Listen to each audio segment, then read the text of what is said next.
Listen to me very carefully because what I am about to tell you is going to save some of you from financial disaster. And for others, it is going to be the wake-up call you need to protect your wealth. I am Kevin O'Leary, Mr. Wonderful, and I have been in the business of making money for over 4 decades. I have seen bubbles form, I have watched them burst, and I can tell you right now with absolute certainty that we are sitting on the edge of one of the biggest real estate bubbles this country has ever seen. And when it pops, and believe me, it will pop, a lot of people are going to lose everything. Now, before we go any further, I need you to do something for me. If you care about your financial future, if you want to protect your family's wealth, you need to hit that subscribe button right now. Smash it. Join this community. We are building something here, a group of people who understand that money is not just about making it, it is about keeping it and growing it smartly. So subscribe, become a member, and let us navigate this storm together. Do it now. All right, let me paint you a picture. Right now, across this country, people are paying prices for homes that make absolutely no sense. None. I am talking about regular folks, people making $60,000, $70,000 a year, and they are buying homes for $600,000, $700,000, sometimes more. They are stretching every dollar they have. They are taking on mortgage payments that eat up half of their income. And you know what they are telling themselves? They are saying real estate always goes up. It is a safe investment. Well, let me tell you something. That is exactly what people said in 2006, 2007. And we all know how that story ended, do we not? I have been a real estate investor my entire life. I own properties all over North America. I understand this market better than most people ever will. And I am telling you, the math does not work anymore. When you look at the fundamentals, when you strip away the emotion and the fear of missing out, what you see is a market that is completely detached from reality. Home prices have gone up 40%, 50%, in some markets even more in just a few years. But wages, they have barely moved. So where is the money coming from? Debt. Massive, crushing debt. People are convincing themselves that they can afford these homes because interest rates were low for a while. They locked in a rate and they thought they were smart. But here is what they did not think about. What happens when property taxes go up? What happens when insurance doubles or triples, which it is doing right now in many states? What happens when the roof needs replacing or the furnace dies? Suddenly that mortgage payment they thought they could handle becomes a noose around their neck. They cannot breathe, they cannot save. And if they lose their job, even for a few months, they are done, finished. I see this happening everywhere. I talk to real estate agents, I talk to mortgage brokers, I talk to everyday Americans, and they all tell me the same thing. People are house poor. They bought the biggest house they could possibly afford, and now they have nothing left. No emergency fund, no investments, no cushion. They are living paycheck to paycheck in a house that they think is making them rich. But let me tell you a secret. A house is not making you rich if you cannot afford to live in it. Equity on paper means nothing if you are drowning in payments. And it is not just individual buyers who are in trouble. The entire system is over-leveraged. You have investors, big institutional investors, who bought up tens of thousands of homes during the pandemic. They thought they could rent them out, flip them, make a fortune. But now the rental market is softening. People cannot afford these high rents anymore. They are doubling up with roommates. They are moving back in with family. So these investors are sitting on properties that are not generating the returns they expected. And when the numbers do not work, you know what happens? They sell. And when everybody tries to sell at the same time, prices collapse. This is not fear-mongering. This is math. This is economics. When prices rise faster than incomes, when debt levels explode, when affordability disappears, you get a correction. It is inevitable. The only question is when and how bad it will be. And I am here to tell you the signs are everywhere. Inventory is starting to pile up. Homes are sitting on the market longer. Sellers are having to drop their asking prices. The cracks are forming. Now, some of you are probably thinking, Kevin, you are being too negative. The economy is strong. People have jobs. The stock market is doing well. And you are right for now. But here's what you need to understand. Bubbles do not burst when everything is going well. They burst when one thing goes wrong. It could be a recession. It could be a wave of layoffs in a key industry. It could be a spike in interest rates that makes it impossible for people to refinance or for new buyers to enter the market. All it takes is one crack, one trigger, and the whole thing comes down. I have been through this before. I watched the real estate market collapse and take the entire economy down with it. I saw people lose their homes, their savings, their retirement. And the worst part, the people who got hurt the most were not the big banks or the Wall Street investors. They got bailed out. It was the regular folks, the people who believed what they were told, who thought they were making a smart investment. Those are the people who suffered. So why am I telling you this? Because I do not want you to be one of those people. I want you to understand what is happening so you can protect yourself. If you own a home right now and you are over-leveraged, you need to think very carefully about your situation. Can you actually afford this house if something goes wrong? If you are thinking about buying a home, you need to ask yourself, am I buying because I need a place to live? Or am I buying because I am afraid of being priced out forever? Because let me tell you, fear is the worst reason to make a financial decision. The real estate market is not going to go up forever. It cannot. The laws of economics do not allow it. And when the correction comes, the people who are prepared, the people who have cash, who have not overextended themselves, those are the people who are going to win. They are going to buy up assets at discounted prices. They are going to build real wealth. But the people who ignored the warning signs, who convinced themselves that this time is different, they are going to get crushed. You need to hear what is driving this bubble and why it is about to pop. Let me break down exactly what has been inflating this bubble and why the whole thing is ready to implode. You need to understand the forces at play here, because when you see how this machine works, you will realize just how fragile it all is. This is not some complicated mystery. This is simple cause and effect, and the effect is going to be brutal. First, let us talk about the money supply. During the pandemic, the government flooded the economy with cash. Stimulus checks, expanded unemployment, loan forgiveness programs, money was everywhere. And what did people do with it? Some of them saved it, sure, but a lot of them decided it was time to buy a house. Suddenly you had millions of people with cash in their pockets competing for the same limited supply of homes. Economics 101, when demand goes up and supply stays the same, prices explode. And that is exactly what happened. But it was not just regular buyers driving up prices. You had the Federal Reserve keeping interest rates at basically zero for years. Zero. Do you know what that does? It makes borrowing money essentially free. So investors, big money investors, they borrowed millions, tens of millions, hundreds of millions of dollars at almost no cost, and they went on a buying spree. They bought single-family homes, condos, apartment buildings, everything. They were not buying to live in these places. They were buying to rent them out, to flip them, to squeeze every dollar out of them. And when you have that kind of institutional money competing with regular families trying to buy their first home, the regular families lose every single time. Then you had another factor, remote work. When the pandemic hit and everyone started working from home, people realized they did not need to live in expensive cities anymore. They could move to the suburbs, to smaller towns, to places where they could get more space for less money. Or at least that is what they thought. So you had this mass migration of people leaving places like New York, San Francisco, Los Angeles, and flooding into places like Austin, Nashville, Boise, Phoenix. And what happened? Those markets went absolutely crazy. Homes that were worth $300,000 suddenly were selling for $500,000, $600,000. It was a feeding frenzy. Now here is where it gets interesting. All of these buyers, whether they were regular folks or big investors, they were making decisions based on one critical assumption.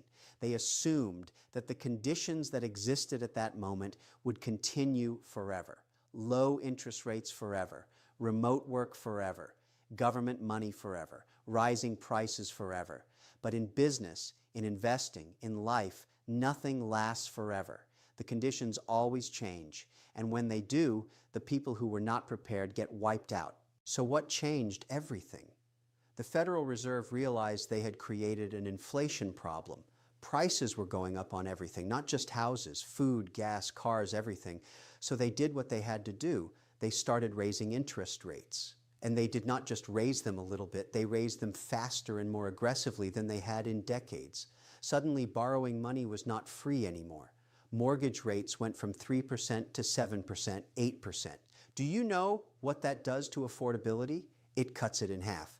A family that could afford a $500,000 home at 3% can now only afford a $300,000 home at 7%.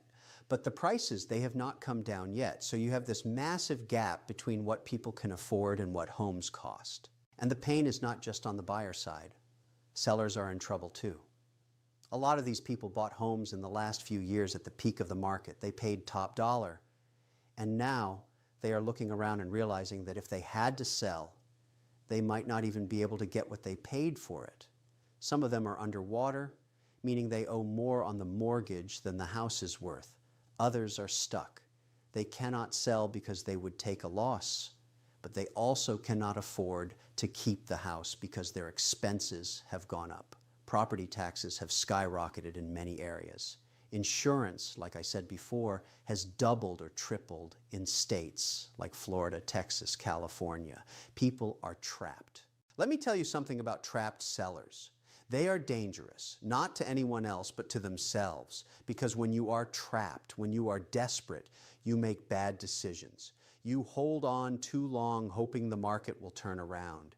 You drain your savings trying to keep up with payments. You borrow more money, you put it on credit cards, you dig yourself deeper and deeper into a hole, and eventually you have no choice. You have to sell, usually at the worst possible time for the worst possible price.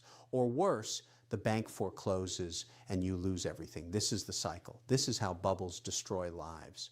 Now let us talk about the investors, the big institutional players. These guys are smart. They have armies of analysts. They have access to the best data, and they can see what is coming. And you know what they are doing right now? They are quietly starting to exit. They are not dumping everything at once because that would crash the market and they would lose money.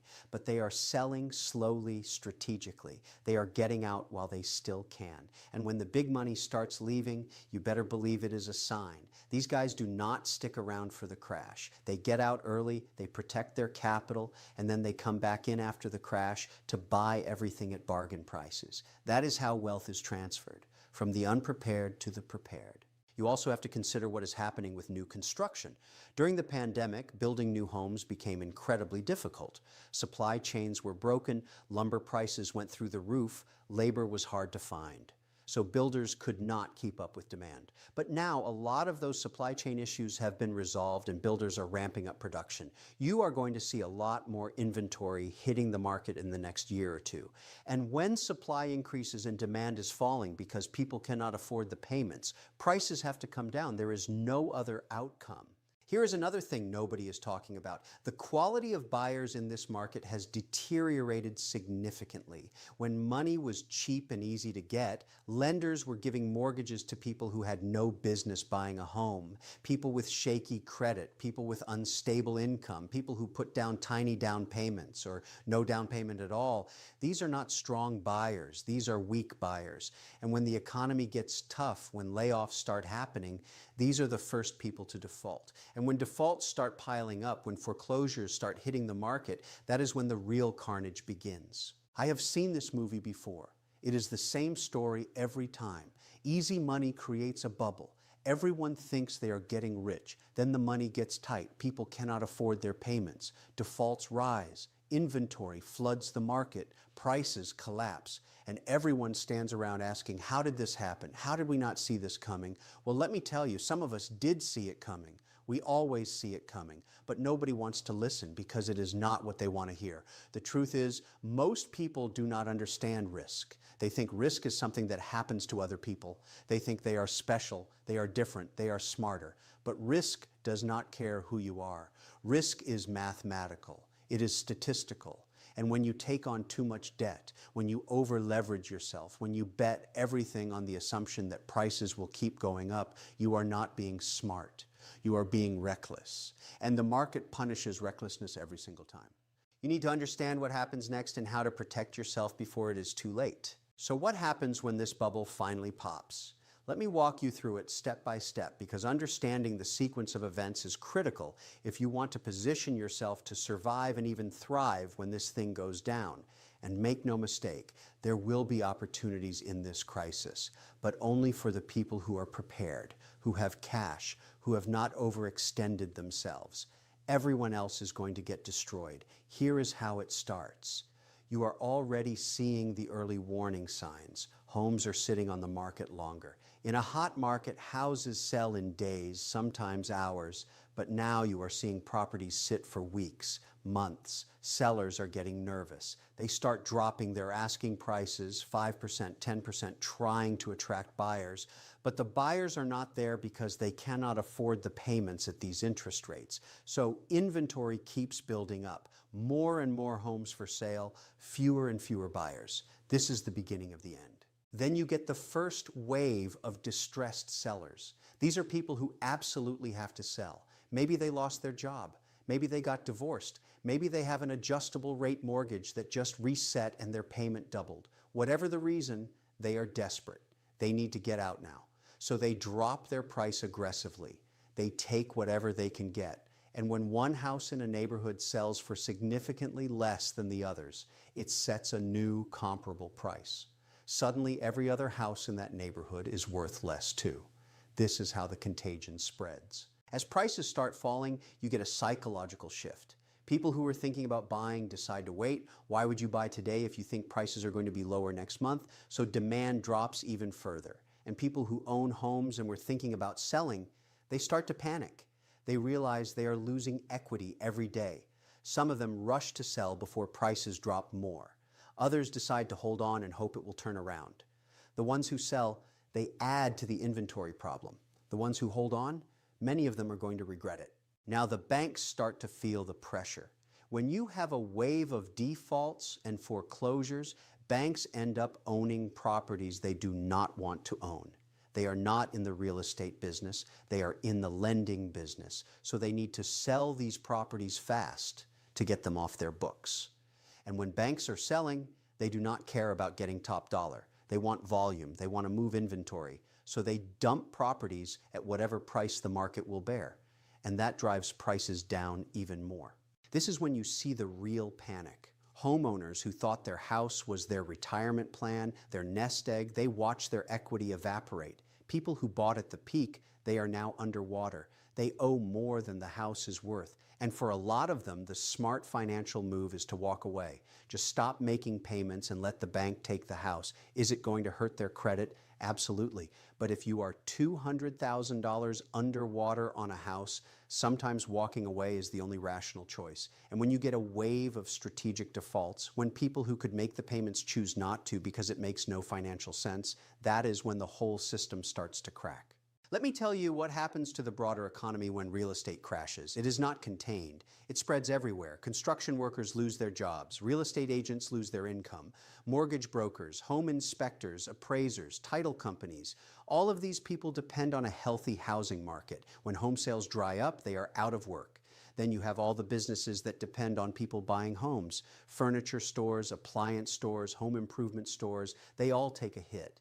And when all of these people are losing their jobs or their income, they stop spending money on other things. They stop going to restaurants. They stop taking vacations. They cut back on everything. And that slowdown spreads through the entire economy.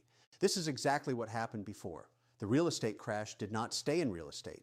It took down the banks, it took down the stock market, it caused a global recession. Millions of people lost their jobs who had nothing to do with real estate. That is how interconnected everything is. And the scary part is the bubble now is even bigger than it was back then. The debt levels are higher. The prices are more inflated. The fall is going to be harder. So what do? How do you protect yourself? First, if you are thinking about buying a home right now, do not do it unless you absolutely have to. I know that is not what you want to hear. I know everyone tells you that you need to buy now or you will be priced out forever. But that is exactly the kind of fear-based thinking that gets people into trouble. If you can rent for a reasonable price, rent. Keep your cash. Wait for the market to correct, because it will correct. And when it does, you are going to be able to buy a much better house for much less money. If you already own a home and you are comfortable with your payment, if you have a fixed-rate mortgage and you are not overextended, then stay put. Ride it out. Yes, your equity might take a hit in the short term, but if you are not planning to sell, it does not matter. Real estate is a long-term investment. Over 20, 30 years, it generally goes up. But if you are stretched thin, if you are struggling to make your payments, you need to think very seriously about selling now before the market gets worse. I know it is hard to accept a loss. I know it hurts your ego to admit you made a mistake, but I would rather see you take a small loss now than a catastrophic loss later. For investors, this is where it gets interesting. If you have cash, if you have been sitting on the sidelines waiting for an opportunity, your time is coming. When this market crashes, there are going to be incredible deals everywhere. Foreclosures, short sales, desperate sellers willing to take pennies on the dollar just to get out. This is when generational wealth is created, but you have to be patient. You have to wait for the bottom. Do not try to catch a falling knife. Let the market hit bottom, let it stabilize, and then go in and buy everything you can. The key to surviving any financial crisis is the same: liquidity. Cash is king. If you have cash, you have options. You can wait, you can negotiate, you can take advantage of opportunities. But if all your money is tied up in an overpriced asset that is dropping in value, you are stuck. You are at the mercy of the market. This is why I have always preached diversification. Never put all your eggs in one basket. Never bet everything on one asset class. Spread your risk. Protect your downside. I also want to talk about the mental and emotional side of this because it is just as important as the financial side. When you watch your net worth drop, when you see your home value plummet, it is devastating. It is stressful. It can destroy relationships. It can destroy families. People get depressed. They make irrational decisions. You have to prepare yourself mentally for what is coming. You have to accept that there is going to be pain, but pain is temporary. If you make smart decisions, if you protect yourself, you will come out the other side okay. But if you panic, if you make emotional decisions, you will make everything worse. Here's the bottom line. We are living in a time of massive economic distortion. The government and the Federal Reserve have manipulated the markets for so long that nobody knows what anything is really worth anymore. Real estate, stocks, bonds, everything is inflated. And when you have distortion, you eventually get correction. It is the natural order of things. You cannot fight it. You cannot wish it away. All you can do is prepare for it. I have been doing this for over 40 years. I have made a fortune in real estate. I have also seen people lose everything in real estate. The difference between the winners and the losers is not luck. It is discipline. It is understanding risk. It is knowing when to be aggressive and when to be cautious. And right now, this is a time to be cautious. This is a time to protect your capital. This is a time to be smart, not greedy. So I want to leave you with this. Do not be a victim. Do not be one of those people who looks back in a few years and says, I should have seen it coming. You are seeing it right now. I am telling you right now, the real estate bubble is going to pop. The only question is whether you are going to be ready for it or whether you are going to get crushed by it. The choice is yours. If you found this valuable, if you understand the importance of what we just talked about, I need you to do something for me. Hit that like button, subscribe to this channel, become a member. We are building a community of smart investors, people who understand that protecting your wealth is just as important as making it. Share this video with your friends, with your family, with anyone who owns a home or is thinking about buying one. They need to hear this message, and leave me a comment. Tell me what you think. Tell me what you are seeing in your local market. Let us have a conversation because we are all in this together. Thank you for watching. Stay smart, stay disciplined, and remember, cash is king.